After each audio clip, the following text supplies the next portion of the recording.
Welcome to I dream. నా పేరు లుంబిని. ఇన్ని కోట్ల మందిలో ఎవరికి వాళ్ళకి యూనిక్గా ఉండేదేంటి? Finger prints. సో ఎవరి ఫింగర్ ప్రింట్స్ ఇంకొకరి ఫింగర్ ప్రింట్స్తో మ్యాచ్ అవ్వవు కాబట్టి సో దాన్ని బేస్ చేసుకుని మన క్యాపబిలిటీస్ ఏంటి, మన మెంటల్ ఎబిలిటీ ఏంటి, అండ్ మనని మనం ఎలా సెల్ఫ్ అనలైజ్ చేసుకోవాలి అన్న దానికి దస్ అ టెస్ట్ అనమాట. అదే DMIT, dermatoglyphics multiple intelligence test. So ఇది ఎలా చేస్తారు, ఎలా బెనిఫిషియల్గా ఉంటుంది మనకి, అండ్ ఆల్సో దాని నుండి వచ్చే రిపోర్ట్ త్రూ మనం ఏం తెలుసుకోవచ్చు, ఇవన్నీ కనుక్కుందాం. We have a psychologist with us, ప్రతిమా గారు. Let's talk to her. Hello ma'am. Hi viewers. Yeah, so first of all DMIT అంటే యూజువల్లీ ఆ ఫింగర్ ప్రింట్స్ని బేస్ చేసుకొని మన కేపబిలిటీస్ ఏంటి, సెల్ఫ్ అనలైజింగ్ పవర్ ఎలా ఉంటుంది ఏంటనేది. సో ఎలా చేయొచ్చు ఈ టెస్ట్? యాక్చువల్లీ ఇది చాలా ఇంట్రెస్టింగ్ కాన్సెప్ట్ అనమాట. అంటే మనం ఇదివరకు జాతకాలు చెప్పేవాళ్ళు కదా, సో వాళ్ళు ఫింగర్ ప్రింట్స్ చూసేసే, అంటే ఫింగర్ గీతలు చూసేసే మనకి ఫలానా ఐ మీన్ ఇయర్లో నువ్వు పెళ్లి చేసుకుంటావనో, నీ లైఫ్ చాలా బాగుంటుందనో, నీ ఫైనాన్షియల్గా ఇలా ఉంటుందనో అనేసి. కానీ సైంటిఫికల్లీ కూడా ఇప్పుడు ఈ మెథడ్ని తీసుకొచ్చారు. సైంటిఫికల్లీ కూడా లైక్ స్టడీయింగ్ ఆఫ్ యువర్ ఈ ఫింగర్ ఏదైతే మనకి గీతలు కనిపిస్తున్నాయో దాని ప్యాటర్న్స్ బట్టి, అంటే ఒక్కదానికి ఒకటి మనకి లింక్ ఉండదు. ఇప్పుడు బయోమెట్రిక్ ఇది పెట్టామంటే మళ్ళీ మీరు బయోమెట్రిక్ ఇది పెడితే రాదు, రైట్? సో అన్ని ఫింగర్ ప్రింట్స్ మనది చాలా యునీక్ ఉంటాయి.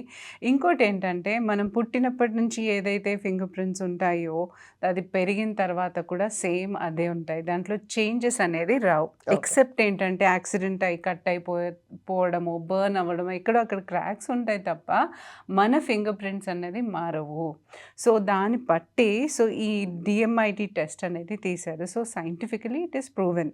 సో ఇప్పుడు మీరు ఫింగర్ ప్రింట్ పెడితే మీరు చూడండి, మీ ఫింగర్లో సర్టెన్ షేప్స్ ఉంటాయి అన్నమాట. సో ఆ షేప్స్ని బట్టి మీరు ఎలాంటి టైప్ ఆఫ్ లర్నరో లేకపోతే ఎలాంటి టైప్ ఆఫ్ పర్సనాలిటీయో అన్నది తెలుస్తుంది. సో దీన్ని బట్టి మన సెంట్రల్ లోబ్ కానీ, అంటే మన బ్రెయిన్ ఎట్లా వర్క్ చేస్తుంది, అంటే ఏ దీంట్లో మనము ఎగ్జాక్ట్లీ రాణించగలము, అసలు ఏ దీంట్లో మనం అంటే ఎలా మనం యాక్చువల్లీ మన బిహేవియర్స్ ఎలా ఉంటాయి, మన క్యారెక్టరిస్టిక్స్ ఎలా ఉంటాయి, ఇవన్నీ మనకి తెలుసుకునే ఛాన్సెస్ ఉంది. ఇది more of like not a career point of view. Career point of view కూడా తెలుస్తుంది. కాకపోతే ఏంటంటే మన పర్సనాలిటీ ఏ టైప్, మనము what kind of person are we, ఇంట్రోవర్టా ఎక్స్ట్రోవర్టా, మనం ఎక్కువగా థింకర్సా లేకపోతే మనం డూవర్సా.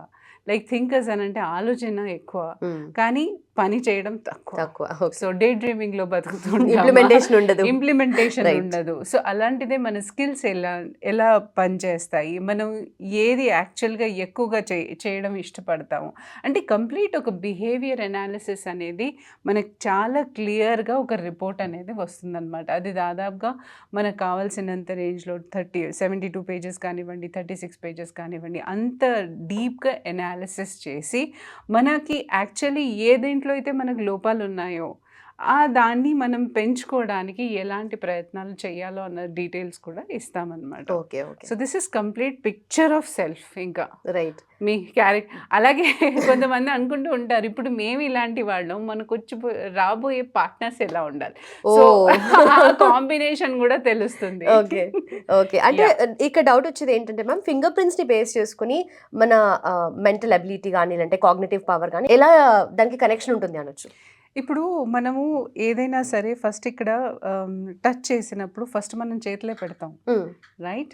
సో మన సెన్సర్స్ అన్నవి ఇక్కడ నుంచే వెళ్తాయి బ్రెయిన్కి, రైట్? సో మన పుట్టిన అంటే ఎలా వస్తుందని అంటే, మనం బేబీ చిన్నగా ఉన్నప్పుడే, ఐ మీన్ 2 వీక్స్ బేబీ నుంచే తన ఫింగర్స్ ఫార్మేషన్ స్టార్ట్ అయిపోతాయి. ఎప్పుడైతే 9th వీక్ బేబీ వెళ్తుందో అప్పుడు తన ఈ ప్రింట్స్ అనేవి క్లారిటీ, ఐ మీన్ కొంచెం కొంచెంగా ఫామ్ అవుతాయి. సో జెనెటికలీను ఏదైతే ఫామ్ అవుతుందో ఒకసారి అది బ్రెయిన్ లోబ్స్ని బట్టి ఫామ్ అవుతుందని అంటారు. Scientifically it has proven. దానికి డాక్యుమెంట్స్, పేపర్స్ కూడా సైంటిఫికలీ ఉన్నాయి. అండ్ ఎక్యురసీ కూడా 90% డెఫినెట్గా ఎక్యురేట్గా ఉంటుంది. సో ఇంకోటి నేను అనుకోవడం ఏంటంటే, ఇది ఏదో మనకి సమస్యను తీసుకొస్తుంది అని కాదు, మన గురించి చెప్తుంది. అండ్ ఎక్కడైతే సరిదిద్దుకునే పాయింట్స్ ఉంటాయో మనకి అది ఈజీ అయిపోతుంది మన లైఫ్లో.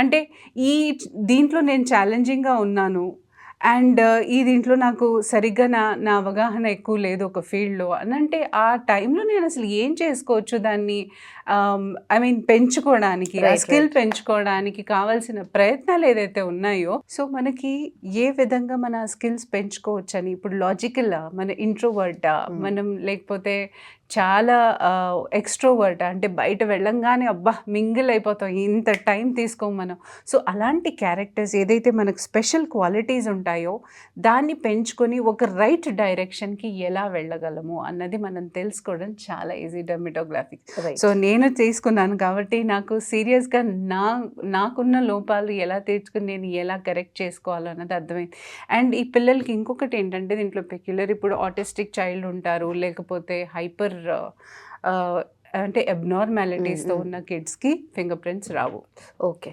సో కంప్లీట్లీ ఆ ఫింగర్ ప్రింట్స్ మాత్రం వాళ్ళకి సర్టెన్ ప్యాటర్న్స్ అలా లూప్ ప్యాటర్న్ ఒకటి ఉంటుంది దాంట్లో 7 ఫింగర్స్ అలా లూప్ ప్యాటర్న్లో ఉంటే కూడా రిపోర్ట్స్ జనరేట్ అవ్వవు సో ఇవన్నీ సైంటిఫికలీ ప్రూవ్ అయినవి సో కాబట్టి 90% ఎక్యురేట్గా ఉంటుంది మీకు అంటే మీ క్యారెక్టరిస్టిక్స్కి ఎట్లయితే ఇవాల్యుయేషన్ ఇస్తామో దాన్ని బట్టి మార్చుకునే స్కోప్ కూడా చాలా ఉంటుంది పర్సనాలిటీ టెస్ట్ అనేది ఎట్లా ఉంటుందో బయట మనకి ఇది కూడా అంతే అది ఎంసీక్యూస్ ఏమో ఇది డైరెక్ట్గా మన ఫింగర్ ప్రింట్స్తో మనకు తెలుసుకునే ఆస్కారం ఉంది కాబట్టి nothing is wrong I mean if you try scientifically proven అన్నారు కాబట్టి అండ్ ఎవరైనా ఈ టెస్ట్ చేసుకోవచ్చు అంటే ఎలా ఎవరైనా చేసుకోవాలి ఏంటి చేసుకోవచ్చు. Process ma'am?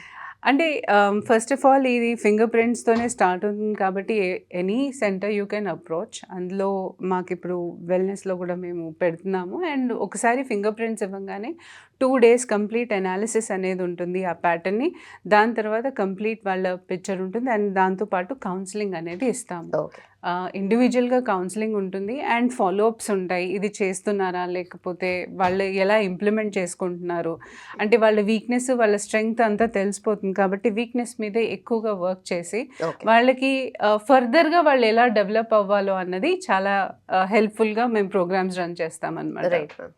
Yeah and you have something to explain on this so ఏంటి దీని త్రూ ఏం తెలుస్తుంది మ్యామ్ మనకు? దిస్ ఇస్ లాజికల్ థింకింగ్ ఇప్పుడు ఏదైనా సరే ఒక పర్సంటేజ్ 10కి దాటింది అని అంటే he is having good potential అని అర్థం ఓకే. సో ఇక్కడ చూడండి గ్రాస్ మోటార్ స్కిల్స్ అనేది ఇక్కడ చాలా తక్కువ ఉంది గ్రాస్ మోటార్ స్కిల్స్ అంటే ఎవరైతే ఈ రిపోర్ట్ జనరేట్ చేశారో వాళ్ళు ఫిజికలీ ఎక్కువ ఎఫర్ట్ పెట్టరు కూర్చున్న చోట అన్నీ అయిపోవాలంటారు సో Okay. యాక్టివ్నెస్ అనేది బాడీలో ఇది నాది కాదు కదా? లేదు అది కావాలంటే లేదు మీది డిఫరెంట్గా వస్తుంది సో అలాగే మీకు interpersonal ability and personal behaviour కానీ లీడర్షిప్ స్కిల్స్ కానీ మీకు చాలా బాగుంటాయి self ego planning and execution అంటే ఇది ఒకటి ఇంటర్పర్సనల్ స్కిల్స్ ఇంకోటి ఎక్స్ట్రోవర్ట్ క్యారెక్టరిస్టిక్స్ ఏదైతే ఉంటాయో దీన్ని కూడా సెల్ఫ్ అండర్స్టాండింగ్ అంటే ఇంట్రోవర్ట్గా ఉన్న వాళ్ళ క్యారెక్టరిస్టిక్స్ కూడా ఈజీగా తెలుస్తుంది లాజికల్ అంటే ఇప్పుడు మిమ్మల్ని చూశాను మీ రీడింగ్ చూశాను కాబట్టి మీరు చాలా లాజికల్ పర్సన్ ఏదైనా ఎవరైనా చెప్తే ఇమీడియట్లీ దాన్ని మీ పాయింట్ ఆఫ్ వ్యూతో ఆలోచించి దాని తర్వాత రెస్పాండ్ అవుతారు so it's a plus point so me percentage కూడా దాంట్లో చాలా బాగుంది so concept grammar science analysis so logical ఉన్న వాళ్ళు ఏంటంటే బేసిక్గా సైన్స్ ఇవాల్యుయేషన్ అంటే క్యూరియాసిటీ ఎక్కువ ఉంటుంది వాళ్ళకి థింక్ చేయాలి దాని తర్వాత దాన్ని ఏదో ఆలోచించి దానికి అంటే ఆ పర్టిక్యులర్ కాన్సెప్ట్ని కరెక్ట్గా ఆలోచించి లింక్ చేసుకొని మాట్లాడుతారు రైట్ రైట్ సో అలాంటిది ఎక్కువ ఉంటుంది కాబట్టి అనాలిసిస్ స్కిల్స్ ఎక్కువ ఉంటాయి కాబట్టి వాళ్ళు సైన్స్లో మ్యాథ్లో చాలా బాగా ఆలోచించగలరు అలాగే విజువల్ స్పేషల్ ఇమాజినేటివ్ ఎబిలిటీ ఇక్కడ వచ్చేసి చాలా తక్కువగా ఉంది ఓకే సో ఇక్కడ ఏంటంటే ఒక షేప్స్ ఒక ప్యాటర్న్ని ఎక్కువగా నేను చూపించినప్పుడు వాళ్ళకి ఆ స్పేషల్ జడ్జ్మెంట్ అనేది ఉండదు సో అక్కడ వాళ్ళు ఏంటంటే డిఫరెంట్ అయిపోతారు అంటే లోగా ఉంది ఇక్కడ ఈ అబ్బాయికి వచ్చేసి ఆ స్పేషల్ జడ్జ్మెంట్ లేదనమాట సో సరిగ్గా ఇప్పుడు ఫర్ ఎగ్జాంపుల్ నేను ఒక వస్తువు ఒక చోట పెట్టాను కానీ నెక్స్ట్ డే ఎవరైనా దాన్ని సర్దితే నాకు ఇమీడియట్లీ తెలిసిపోతుంది ఇది ఇక్కడ ఉంది అని కానీ కొంతమందికి అలా గుర్తుండదు ఏదో ఇంకా అంటే ఆ జడ్జ్మెంట్ అనేది రాదు అదే కరెక్ట్ నేను ఇక్కడ పెట్టాను కదా ఏదో వస్తువు ఉండాలి కదా అన్న జ్ఞాపక శక్తి కొంచెం తక్కువ ఉంటుంది ఇమాజినేషన్ స్కిల్స్ అని అంటే ఇప్పుడు వాళ్ళని ఏదైనా ఊహించుకోండి మీరు ఇలా అయ్యింది అని అంటే వాళ్ళు ఊహించుకోలేరు అలా వాళ్ళు ప్రాక్టికల్గా బతుకుతారు ఇక్కడ లాజిక్ ఉంది కాబట్టి ప్రాక్టికల్గా బతుకుతారు ఇంకా కావాల్సుకున్నది ఇమాజిన్ చేసుకొని చేయమంటే వాళ్ళకి కష్టం ఓకే అలా they are like that. Different అలా ఉంటాయి parameters. మ్యూజికల్ స్కిల్స్ అని ఉంటాయి, కొంచెం రిథమ్స్ ఎక్కువ తెలుసుకోవడం, బీట్స్ ఎక్కువ కనుక్కోవడం. ఇది తప్పు ఉంటే వాళ్ళకి మ్యూజిక్ సెన్స్ ఎక్కువ తెలిసిపోతుంది, ఉండడం. Judgement Yeah. వస్తుంది. జనరల్లీ కూడా కొంచెం మంచి స్కిల్స్ ఉంటాయి వాటిలో. ఏదైనా మ్యూజిక్ అంటే ఒకటే కాదండి, మనం ఏదో సంగీతం పాడతాం అలా అని కాదు. బట్ ఏదైనా సరే పియానో కానివ్వండి, దాంట్లో ఏదైనా ఆర్టిస్టిక్గా ఏదైనా నేర్చుకునే ఎబిలిటీస్ వాళ్ళలో చాలా ఉంటాయి. Okay. విజువల్ అంటే ఇప్పుడు ఇతనికి లో ఉంది like visual, as I said ఇక్కడ లింక్ చూడండి, ఇమాజినేషన్ తక్కువ ఉంది కాబట్టి విజువల్ Visual, ఎబిలిటీ కూడా oh. ఆటోమేటిక్గా తక్కువ ఉంటుంది. ఓకే. అంటే తొందరగా చూసి అబ్జర్వ్ చేసే స్కిల్స్ చాలా తక్కువ. ఫ్లోలో చూసేస్తారు, ఫ్లోలో ఏదో అయిపోవాలి అంతే. Okay. ఆ అబ్జర్వేషన్ అనేది తప్పు తొందరగా పట్టడం చాలా కష్టం విజువల్గా చూసేటప్పుడు. Right right. అలా ఇమాజిన్ చేసుకోవడం కూడా కష్టం వాళ్ళకి. ఓకే సో విజువల్ ఎబిలిటీ అనేది చాలా తక్కువ ఉంది.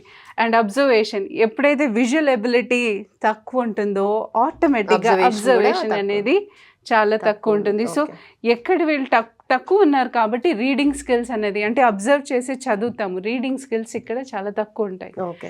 ఓకే, సో వాళ్ళకి మనం ఎలాంటి యాక్టివిటీస్ ఇవ్వాలి, వాళ్ళని అబ్జర్వేషన్ స్కిల్స్ ఎలా పెంచాలి అన్నది కంప్లీట్గా ఒక యాక్టివిటీ రూపంలో కండక్ట్ చేసి సో దట్ ఆ స్కిల్ పెరిగేటట్టు చూస్తాం అనమాట. Right. At least maximum they can use it. Okay okay. అలా సో యా మ్యామ్, అంటే ఆబ్వియస్లీ ఒక దాంట్లో ఎక్కువ ఉంటారు, ఒక దాంట్లో తక్కువ ఉంటారు కాబట్టి Exactly. మన లైఫ్ లో ఇది ఇంప్లిమెంట్ చేస్తే డెఫినెట్లీ దేంట్లో మనం బెటర్ అవ్వడానికి స్కోప్ ఎక్కువగా స్కోప్ కనిపిస్తుంది. ఎక్కువగా ఉంటుంది. And Okay. మనది మనం ఇంప్రూవ్ చేసుకోవడంలో తప్పేంటి. Right right. రైట్, ఎక్కడ మనం కరెక్ట్ లేమో, ఎక్కడ మనకు లోపాలు ఉన్నాయో అది సరిదిద్దుకోవడానికి ఒక మంచి ఏదైనా టూల్ దొరికిందంటే why can't we use it అని అంటాను. నేను అందులో పిల్లలకి చాలా చాలా అవసరం ఈ కాలంలో. బికాజ్ చాలామంది డిస్ట్రాక్టెడ్గా ఉంటారు, క్లాస్లో సరిగా చదువుకోలే, బిలో యావరేజ్ స్టూడెంట్స్ని చాలా చూస్తాను. సో అలాంటి వాళ్ళకి ఇది చాలా హెల్ప్ఫుల్ టూల్గా ఉంటుంది. ప్లస్ ఇచ్చే యాక్టివిటీస్ కూడా వాళ్ళని ఆ ఫోకస్ ఏరియాలో ఎక్కువగా రాణిస్తుంది అనమాట. ఆ స్కిల్స్ పెంచుకునే ఛాన్సెస్ ఉంటాయి. Right ma'am. అండ్ ఫైనలీ ఈ టెస్ట్ చేసిన తర్వాత వచ్చే రిజల్ట్స్ త్రూ మనం ఎలా బెనిఫిట్ పొందొచ్చు అండ్ ఆ రిపోర్ట్ ఎలా ఉంటుంది, దాన్ని ఎలా అనలైజ్ చేసుకోవాలంటారు? అంటే ఇప్పుడు కొంతమంది ఏం చేస్తారంటే ఆ రిపోర్ట్స్ తీసుకెళ్ళి వాళ్ళ ఇంట్లో భద్రంగా అల్మెరలో పెట్టుకుంటారు. Okay. అలా కాదు, మనం చదువుతూ ఉండాలి. చదివిన తర్వాత దాంట్లో యాక్టివిటీస్ ఉంటాయి, అది రెగ్యులర్గా చేయాలి. ఇప్పుడు నా కౌన్సిలర్గా, యాజ్ ఎ కౌన్సిలర్గా నా జాబ్ కూడా ఫర్ ఎగ్జాంపుల్ 15-20 డేస్ పీరియడ్లో మళ్ళీ ఒకసారి ఫోన్ చేసి మీరు సరిగా చేస్తున్నారా, ఏదేంట్లో మీకు మీకు ప్రాబ్లం అవుతుందా, సో అది తెలుసుకొని మళ్ళీ వాళ్ళని ట్రాక్, అంటే దే షుడ్ బి అకౌంటబుల్. అంటే ఎవరన్నా వాళ్ళని గమనిస్తూ ఉండడం, Right, లేకపోతే వాళ్ళు అకౌంటబుల్గా ఉండడం చేస్తే మాత్రం డెఫినెట్గా వాళ్ళు అమ్మో ఈమెకి నేను రెస్పాన్స్ ఇవ్వాలి కదా అన్న ఒక భయంతోనన్నా వాళ్ళు చేయాలి యాక్టివిటీస్. సో అన్ని రెగ్యులర్ పరంగా ఏదైతే వాళ్ళు చేయాలో ఒక రొటీన్ సెట్ చేయడం, వాళ్ళ గోల్ సెట్టింగ్స్ ఇవ్వడం, విజన్ బోర్డ్ ఇవ్వడం వాళ్ళకి. సో ఇవన్నీ యాక్టివిటీస్ వాళ్ళకి చేయిస్తూ మేము ఎప్పుడైతే వాళ్ళని గమనిస్తూ మానిటర్ చేస్తూ ఉంటామో డెఫినెట్గా అది పేరెంట్స్ కోఆపరేషన్తోనే. బికాస్ పేరెంట్స్ జనరల్లీ ఏంటంటే వాళ్ళకి ఇంట్రెస్ట్ ఉండదు. కొంతసారి కొంతవరకు ట్రావెల్ చేస్తారు, ఒకసారి కొంచెం డెవలప్ అయిందంటే దాని తర్వాత అక్కడ వదిలేస్తారు. బట్ ఇది ఏంటంటే కన్సిస్టెన్సీ ఉండాలి, ఏదేనికన్నా ఉంటే మాత్రం డెఫినెట్గా మారి వాళ్ళు ఇంప్రూవ్ డెవలప్ అయ్యే ఛాన్సెస్ మాత్రం 100% ఉంటాయి. ఓకే, సో వాళ్ళకి ఎలా అయితే ఇక్కడ లాజికల్ అబిలిటీ కొంచెం ఎక్కువ ఉందో న్యాచురల్లీ దట్ కమ్స్ కదా, సో విజువల్లీ వాళ్ళు కొంచెం ఇది స్ట్రెంగ్త్, ఇది వీక్నెస్, సో దీన్ని డెవలప్ చేసుకోవడానికి దీన్ని డెవలప్ చేసుకోవాలి. That's how it is. But yeah నిజంగా అంటే మన గురించి మనకు అంత తెలియకపోవచ్చు, బట్ ఇలాంటి తెలియడం వల్ల మనకి ఎగ్జాక్ట్ పాయింట్ ఏది మనం డెవలప్ చేసుకోవాలి అనేది చాలా హెల్ప్ అవుతుంది.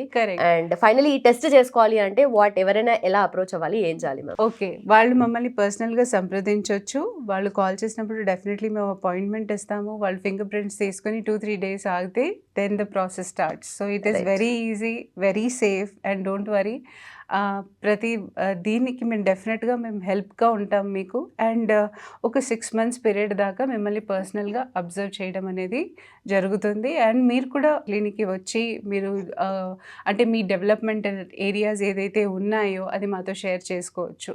Right, so that's how it is. So it is a journey of 6 months process అన్నారు. యా, అండ్ నేను కూడా చాలా క్యూరియస్ ఉన్నాను టెస్ట్ చేసుకోవడానికి. Thank you so much ma'am. And also మీరు కూడా ఎవరైతే యాజ్ అ బెటర్ పర్సన్ గా మీరు టర్న్ అవ్వాలి అని అనుకుంటే this a very right test you have to take అనమాట. అంటే మన పర్సనాలిటీ ఏంటి అండ్ మన బిహేవియరల్ ప్యాటర్న్ ఏంటి, దాన్ని ఎలా ఇంప్రూవ్ చేసుకోవచ్చు అండ్ ఏ Exactly. ఫీల్డ్స్లో మనం ఎక్సెల్ అవ్వచ్చో కూడా దీన్ని బట్టి మనము అనలైజ్ చేసుకోవచ్చు. కాబట్టి this so helpful and obviously ma'am mention మన చేసినట్టు పర్సనాలిటీ తెలుస్తుంది కాబట్టి మనం ఆపోజిట్ పర్సన్తో మనం ఎలా ఉంటామో ఆ డెవలప్మెంట్ కూడా మనం చేసుకోవచ్చు. అంటే మనం చాలా అంటే మన ఇంట్రోవర్ట్ క్యారెక్టరిస్టిక్స్ ఉన్నప్పుడు, అంటే ఎవరితో మాట్లాడకుండా ఒక షై పర్సనాలిటీ ఉంటే అసలు దాన్ని ఎలా మార్చుకుని మనం కన్వర్ట్ చేసుకోవచ్చు, అంటే దాంట్లో కూడా కొన్ని స్ట్రెంగ్త్ ఏరియాస్ ఉంటాయి. సో ఆ ఏరియాస్తో మనం ఎలా పని చేయొచ్చు అన్నది మనకి చాలా చాలా ప్రాక్టికల్ వే ఆఫ్ అప్రోచ్తో మనం ముందుకు వెళ్ళొచ్చు. Right So ma'am, that's thank how you it so is. Much. Thank you.